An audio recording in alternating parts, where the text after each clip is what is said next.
Assalamualaikum warahmatullahi wabarakatuh. Waalaikumsalam warahmatullahi wabarakatuh. Pagi anak-anak. Baik. Sehat semua? Sehat. Alhamdulillah. Oke, pada hari ini sebelum pembelajaran kita awali dulu dengan berdoa yang dipimpin oleh KM kelas. Setelah itu selesai berdoa, kita lanjutkan dengan pembacaan doa sebelum belajar dan surat Al-Insyirah. Silakan kepada KM untuk dimulai. Jurusan Tartiban. Qobla ta'alumina ayatullah ta'ala ad-du'a bidayah.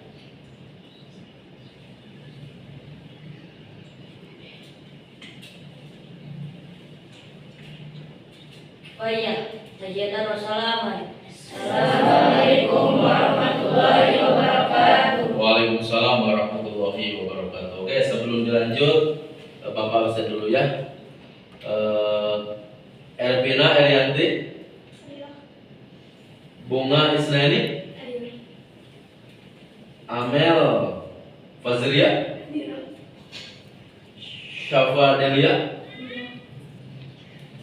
Sefina Rahmadani, Nashifa Farsaef, Kesha Kirana Putri, Nazwa, Muhammad Riki, Reja Maulana, Teddy Abdul Haq Tohiri, Indra Maulana, Nurul Iqbal, Khairul Falah, Andika Alfiansyah, Firja Jinni. Ya, alhamdulillah. Oke anak-anak, pada kesempatan ini Bapak akan membawakan judul yaitu Al-Quran dan keistimewaannya. Di sini ada yang tahu nggak Al-Quran itu arti yang sebenarnya apa? Quran. Ada yang tahu? Oke, tidak tahu. Quran itu berasal dari kata qara'a, yaqra'u, atau lebih dikenal dengan kita dalam surat Al-Alaq itu. Silakan. A'udzu billahi minasyaitonir rajim. Bismillahirrahmanirrahim. Iqra bismi rabbikal ladzi khalaq. Khalaqal insana min 'alaq. Iqra wa rabbukal akram. Alladzi 'allama bil qalam. 'Allamal insana ma lam ya'lam. Oke, itu adalah permulaan diturunkannya wahyu oleh Allah Subhanahu wa taala kepada Nabi Muhammad sallallahu alaihi wasallam ketika di Gua Hira. Lalu, apa keistimewaan dari Al-Qur'an? Kalau kita tahu bahwa mujizat Nabi yang terbesar adalah diberikannya Al-Qur'an oleh Allah Subhanahu wa taala. Maka ada mujizat Nabi itu selain Al-Quran. Yang pertama, Nabi bisa membelah bulan. Jadi bulan di atas lalu dibelahnya, lalu bulan itu terbelah dua. Nah, salah satu mujizat yang paling besar di antara mujizat Nabi Muhammad SAW adalah dengan diturunkannya Al-Quran. Lalu bagaimana sejarah diturunkan Al-Quran? Satu, Al-Quran, Allah Subhanahu wa taala diturunkan kepada Al-Quran itu dalam jangka waktu kurang lebih 23 tahun. Ada yang termasuk surat Madaniyah, ditandai dengan panjang surat-suratnya. Contoh Al-Baqarah, kemudian An-Nisa, dan surat yang panjang-panjang lagi. Ada lagi yang disebut dengan Makkiyah, Ini periodisasinya diturunkan ketika Nabi berada di Makkah, maka ditandai dengan surat-suratnya yang pendek-pendek. Ada Madaniyah, Al-Quran diturunkan oleh Allah melalui malaikat Jibril ketika Nabi di Madinah, dan ada periodisasi ayat Makkiyah, yaitu ketika Nabi sedang berada di Mekah. Tapi secara berangsur-angsur itu ayat Al-Qurannya, bukan berarti di atas dulu Quran itu seperti ini nih, langsung ini Nabi Quran, tidak seperti itu. Tapi ketika ada permasalahan, maka datanglah wahyu dari Allah Subhanahu wa taala kepada malaikat Jibril, ini loh Nabi ayatnya, ini loh Nabi ayatnya. Makanya di sini Al-Quran dan keistimewaannya disebut bahwa Al-Quran istimewa adalah Al-Quran itu satu, orang yang membaca Al-Quran, kedua, orang yang mendengarkan Al-Quran sama-sama mendapat pahala ganjarannya. Yang kedua, menyentuh Al-Quran beda dengan menyentuh siapapun. Maka ketika menyentuh Al-Quran kita wajib berwudu. Kalau tidak berwudu, maka berdosalah orang yang menyentuh Al-Quran. Kenapa? Karena Al-Quran itu berisi kalam-kalam Allah Subhanahu wa taala. Kemudian kapan Al-Quran diturunkannya? Adalah pada tanggal 17 Ramadan. 17 Ramadan. Ini diturunkannya ketika Nabi sedang ujlah atau menyendiri di Gua Hira. Jadi kan Nabi itu kalau ada masalah itu ujlah, pergi ke tempat yang kosong, pergi ke tempat yang tidak ada suara. Kalau bahasa kita adalah healing jalan-jalan. Kalau ke Gua Hira, kalau ke Pamijahan itu bukan healing tapi ziarah. Healing itu kemana? Ya kalau sekarang bisa ke Pangandaran atau ke Ciparai melihat kereta kuda. Ya bukan itu. Nah, Nabi kalau ada masalah pasti Nabi itu selalu pergi ke Gua Hira. Nah setelah itu Nabi mendapatkan wahyu dan kedatangan seorang tamu, kata malaikat Jibril dalam surat Al-Iqra, Iqra. Kata Nabi, Nabi Quran. Tidak ada yang bersamaku. Seperti ini, baca, pasti dibuka. Akidah akhlak. Ini mah tidak ada buku, tidak apa-apa. Baca. Mau baca apa? Jadi Nabi berkata, Nabi Quran. Tidak ada yang bersamaku untuk dibaca. Nah di sana permulaan diturunkannya ayat Al-Quran kepada Nabi Muhammad SAW.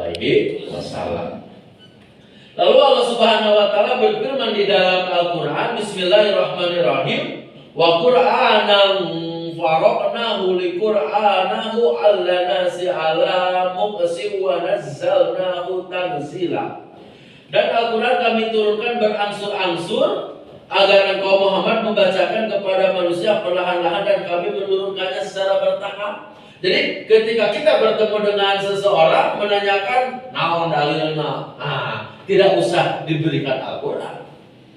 Biarkan saja, dia juga akhirnya akan paham dengan sendiri bahwa mujizat Al-Quran itu seperti itu. Dulu ada adiknya dari Umar bin Khattab, yaitu Siti Fatimah.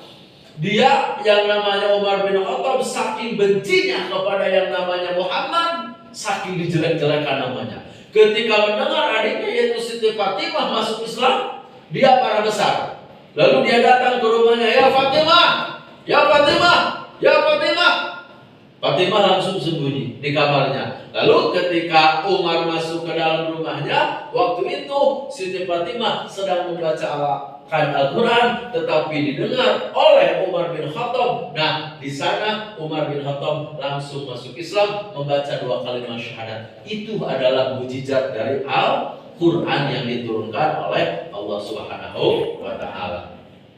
Kemudian setelah wahyu diterima, kemudian Muhammad membacakan dan memberitahukan kepada para sahabat-sahabatnya. Dan para sahabat diperintahkan untuk mencatat Al-Quran. Jadi kalau sekarang ayat Al-Quran itu berbentuk mushaf sekarang itu, pada intinya dulu itu tidak berbentuk mazhab seperti ini, tetapi ketika Nabi membacakan ditulis oleh sahabat. Ketika Nabi membacakan ditulis oleh sahabat, maka timbullah sekarang yang disebut dengan mazhab Al-Quran. Itu yang disebut dengan mazhab Al-Quran kalau sekarang. Lalu dari apa ditulisnya? Ada yang kayu, sahabat menulis dari kayu. Kemudian dari kelapa kurma ditulis ayat Al-Quran itu. Kemudian di atas batu. Kemudian di tulang unta itu. Saking dulu tidak ada yang disebut dengan kertas. Kalau sekarang enak, tinggal membaca langsung ada.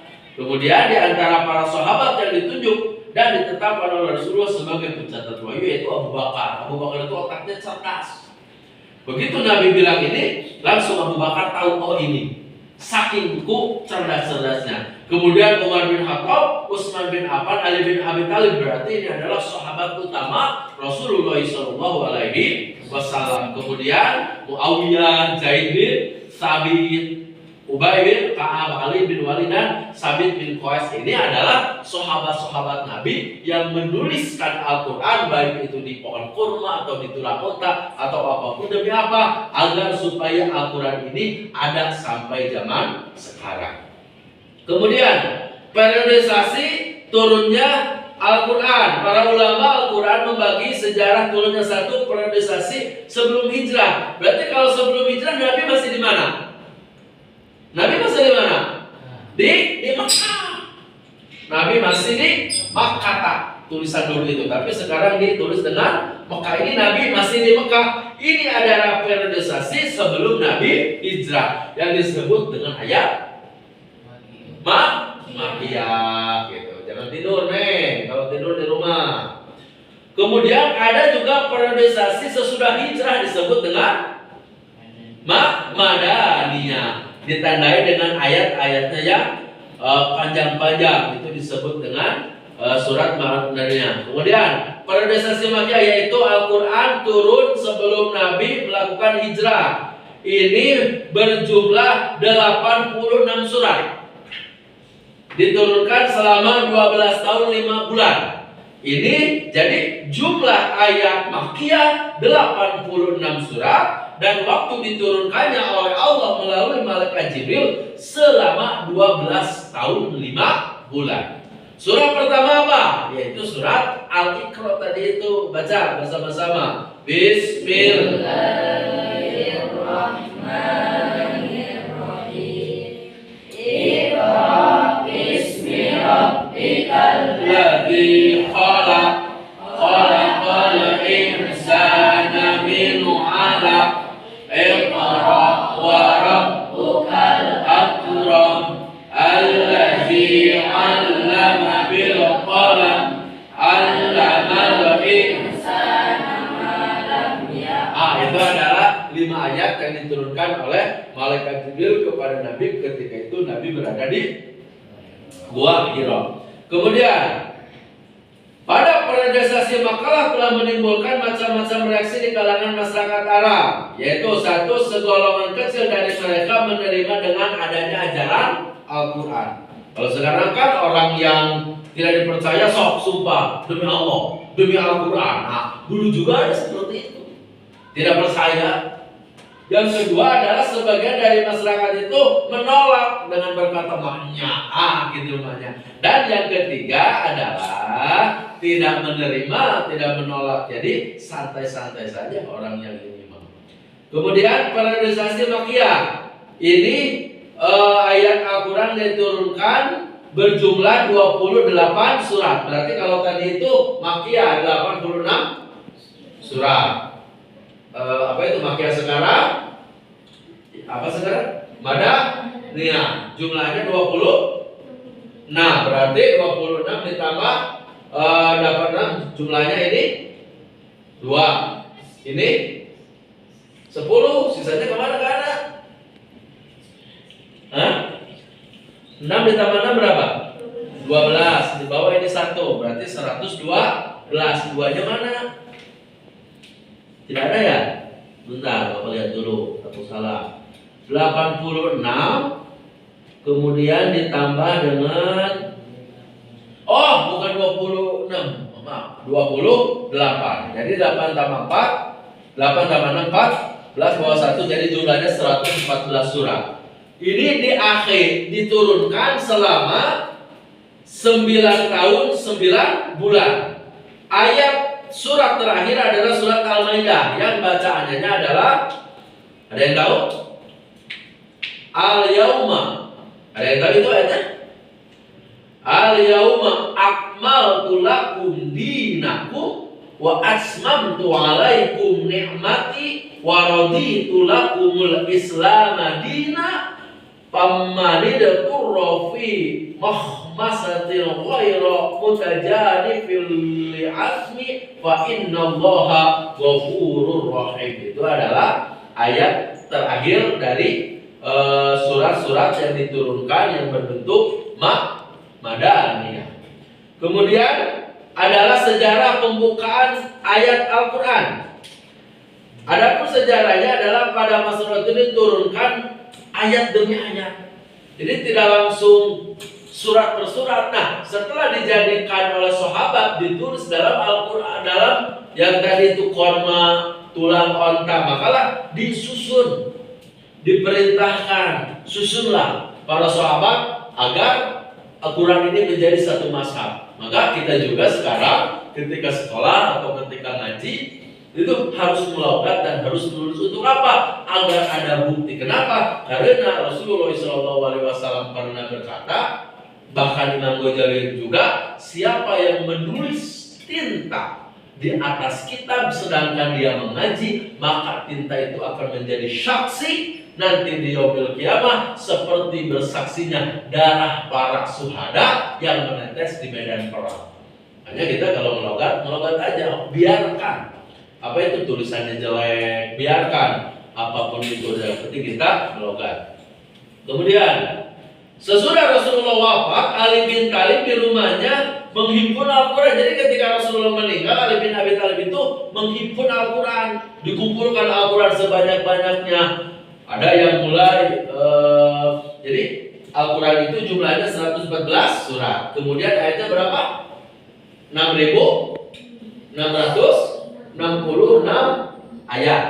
Kemudian berjumlah dari 30 juz, 114 surat. Nah, ini adalah kandungan dari ayat Al-Quran yang ada di dalam Al-Quran yang kita baca sampai saat ini. Kemudian Al-Quran juga mempunyai nama-nama yang cukup banyak, di antara Alkitab, Katabun, tulisan, Al-Furqan, pembeda dengan kitab-kitab yang lainnya, baik itu Taurat, Zabur ataupun Suhuf. Kemudian Az-Zikra, nama Al-Quran itu sebagai apa? Sebagai pengingat atau sebagai kita agar ingat kepada Allah. Dan juga nama Al-Quran adalah Al-Huda, petunjuk bagi siapapun. Jadi ketika kita ada masalah, silahkan baca Al-Quran. An-Nur, cahaya. Setelah An-Nur cahaya ada Al-Bayyinah. Al-Bayyinah itu adalah pembeda. Kemudian kelebihan kitab suci Al-Quran daripada kitab suci yang lain adalah sebagai berikut. 1.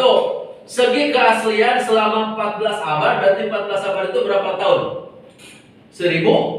1400 tahun, karena satu abadnya adalah 100 tahun. Berarti 14 abad itu 14 dikali 100, jadi 1400 tahun. Ini Al-Quran masih ada dan tidak mengalami perubahan sedikit pun. Jika ada yang merubah sedikit pun Al-Quran, maka orang yang mempelajari ilmu Arab akan mengetahuinya. Contoh seperti wadduha, itu kan bacanya wadduha, tetapi ada qori yang mengatakan wadduha. Itu boleh nggak bacanya? Kalau tahu ilmunya silahkan bro, bisa dibaca wadduha. Kalau tidak tahu ilmunya ya sudah wadduha aja. Kalau qori-qori kan itu wadduha, ada yang seperti itu tidak jadi masalah sebenarnya, asal tahu ilmunya. Kemudian segi kandungan Al-Quran, salah satu kandungannya adalah kitab suci ini adalah kandungannya lengkap, menjawab seluruh problematika seperti masalah perempuan, masalah ubudiyah, masalah akhlak, masalah jinayah, masalah waris semuanya ada di dalam Al-Quran.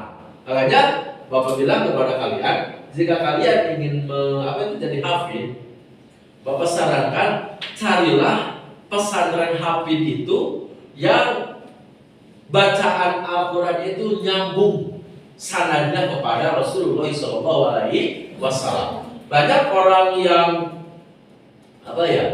menyekolahkan anaknya ke rumah tahfiz 10 juta, 20 juta, wah dibayar. Itu ketika di wisuda hafal 30 juz. Tetapi pas beres di wisuda pulang ke rumahnya yang 30 juz itu hilang entah kemana. Kenapa? Karena sanad Al-Qur'annya, tahfiznya tidak nyambung kepada Rasulullah SAW. Kalau nyambung maka tidak akan yang terjadi orang lupa terhadap Al-Quran. Kemudian dari segi misi yang diemban adalah berlaku hanya untuk umat tertentu. Al-Quran ini bukan hanya umat dahulu tetapi umat sekarang dan umat yang akan datang. Inilah yang disebut dengan Al-Quran yang harus kita ketahui, baik itu dari segi keistimewaannya, kapan Al-Quran itu diturunkan, bagaimana periodisasi Mekah dan Madaniyahnya, berapa jumlah ayat Al-Qurannya, berapa jumlah juznya, berapa jumlah suratnya. Nah, dengan demikian kita akan timbul kecintaan kita kepada Al-Quran, dan setelah itu kita termasuk orang-orang yang akan diselamatkan karena berkahnya Al-Quran. Amin ya Allah ya Rabbal Alamin. Makanya setelah membaca Al-Quran kan ada doanya. Ayo sama-sama. Allahumma rahamna bil Quran wa ja'alhu lana imama wa nura wa huda wa rahmah. Allahumma dzakirna minhum ma nasina wa alimna minhum ma jahilna warzuqna tilawatahu ana al-laili wa adrah wan nahar waj'alhu lana hujjatan ya rabbal alamin. Al-Fatihah.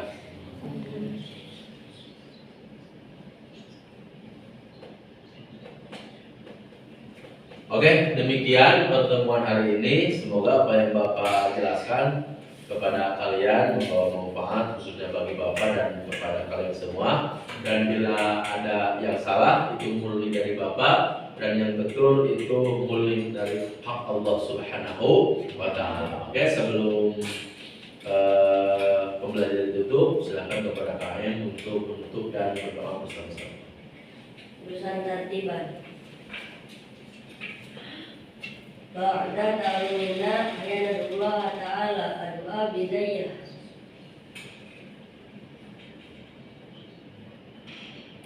Ayatan wassalaman. Assalamualaikum